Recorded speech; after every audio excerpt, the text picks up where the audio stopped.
Hello मेरे दोस्तों, प्रणाम। तो आज जानते हैं हम लोग final account of not for profit organisation, यानी कि अलाभकारी संस्थाओं के अंतिम खाते।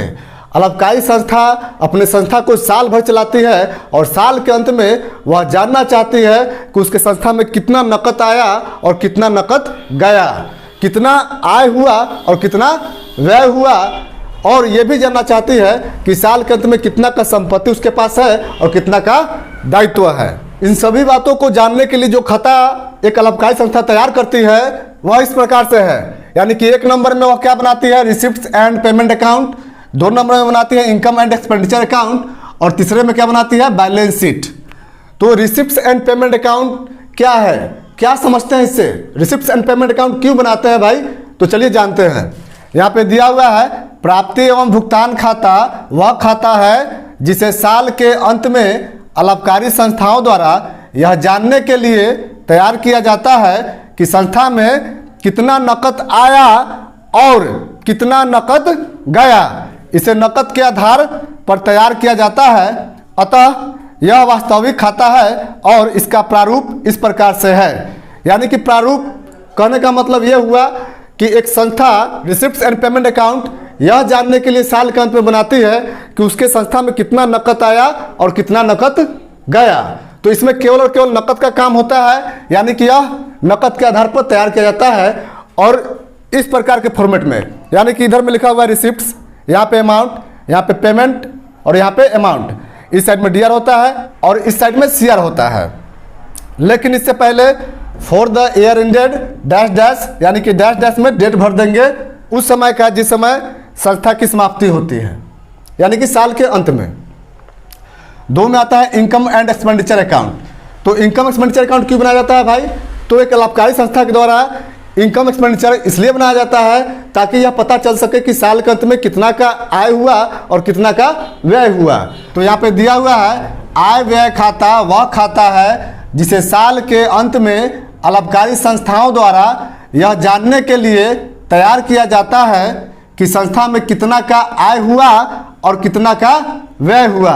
इसे उपार्जन के आधार पर तैयार किया जाता है, अतः यह अवास्तविक खाता है और इसका प्रारूप इस प्रकार से है। इधर में लिखते हैं क्या भाई, एक्सपेंडिचर अमाउंट, फिर इधर में क्या लिखते हैं, इनकम अमाउंट, यानी कि एक तरफ डीआर और एक तरफ सीआर। लेकिन इससे पहले क्या लिखते हैं, income and expenditure account of dash dash, यानी कि संस्था का नाम। फिर लिखते हैं for the year ended dash dash, यानी कि यहाँ पे डेट चढ़ाते हैं। कहना यह है कि इनकम एक्सपेंडिचर जो है उपार्जन के आधार पर तैयार किया जाता है और यह पता किया जाता है कि साल के अंत में कितना का आय हुआ और कितना का व्यय हुआ। तो जहाँ पे आय और व्यय की बात हो, कौन अकाउंट होगा भाई? तो अवास्तविक खाता होगा, यानी कि नॉमिनल अकाउंट होगा। 3 में आता है बैलेंस शीट। तो बैलेंस शीट एक संस्था द्वारा इसलिए तैयार किया जाता है ताकि साल के अंत में यह पता चल सके कि कितना का संपत्ति और कितना का दायित्व है। तो यहाँ पे दिया हुआ है आर्थिक चिट्ठा वह चिट्ठा है जिसे साल के अंत में अलाभकारी संस्थाओं द्वारा यह जानने के लिए तैयार किया जाता है कि संस्था में कितना का संपत्ति और कितना का दायित्व है। इसका प्रारूप इस प्रकार से है।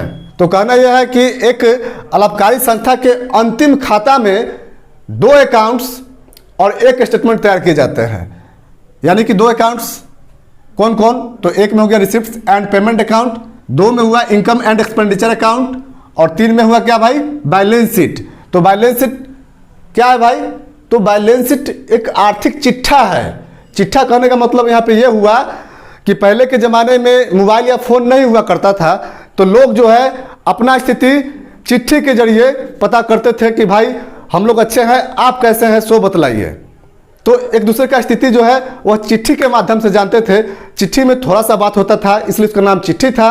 लेकिन एक संस्था के स्थिति को जानने के लिए बड़ा सा स्टेटमेंट तैयार किया जाता है, इसलिए इसको चिट्ठी नहीं कह के क्या बोलते हैं, चिट्ठा।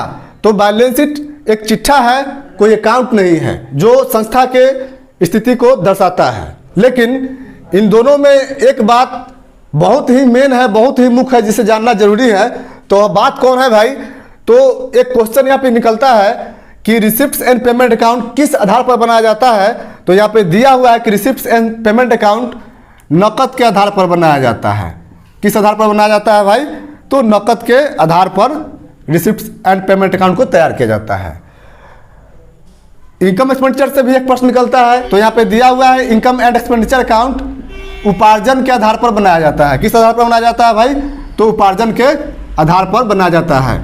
इसे आप लोग माइंड में रखिएगा क्योंकि ये ऑब्जेक्टिव में भी आता है। अरे रुकिए रुकिए रुकिए, अभी वीडियो को स्किप मत कीजिएगा क्योंकि एक मेन बात अब बताने वाला हूँ। एक अलाभकारी संस्थाओं के द्वारा अंतिम खाता जब तैयार किया जाता है तो उसमें कितने अकाउंट्स, हमने बताया 2 अकाउंट्स बनते हैं और एक स्टेटमेंट बनते हैं। तो ये अकाउंट्स है, कैसे पहचानेंगे? तो यहाँ पे लिखा हुआ है रिसिप्ट्स एंड पेमेंट अकाउंट, यानी कि इसके अंत में हमने अकाउंट्स लगाया है इसलिए अकाउंट है। यहाँ पे क्या लिखा हुआ है? इनकम एंड एक्सपेंडिचर अकाउंट, तो यहाँ पे भी अकाउंट लगा हुआ है, लेकिन बैलेंस शीट यहाँ पे कोई अकाउंट लगा? यहाँ पे कोई अकाउंट्स नहीं लगा हुआ है, इसलिए बैलेंस शीट कोई अकाउंट नहीं होता है। लेकिन विद्यार्थी यह समझ लेते हैं कि रियल अकाउंट है क्योंकि इसमें संपत्ति का काम होता है, तो ये रियल अकाउंट नहीं है। ये भ्रम दिमाग में मत पालिएगा कि ये रियल अकाउंट है, ये कोई अकाउंट नहीं है। क्योंकि अकाउंट होता तो हम यहाँ पे क्या लगाते? अकाउंट जरूर लगाते। तो देखिए यहाँ पे कोई अकाउंट नहीं लगा हुआ है, जबकि इसमें अकाउंट लगा है और इसमें भी अकाउंट लगा है। तो बस ऐसे ही मन लगा के पढ़ते रहिए और हम दिल लगा के पढ़ाते रहेंगे।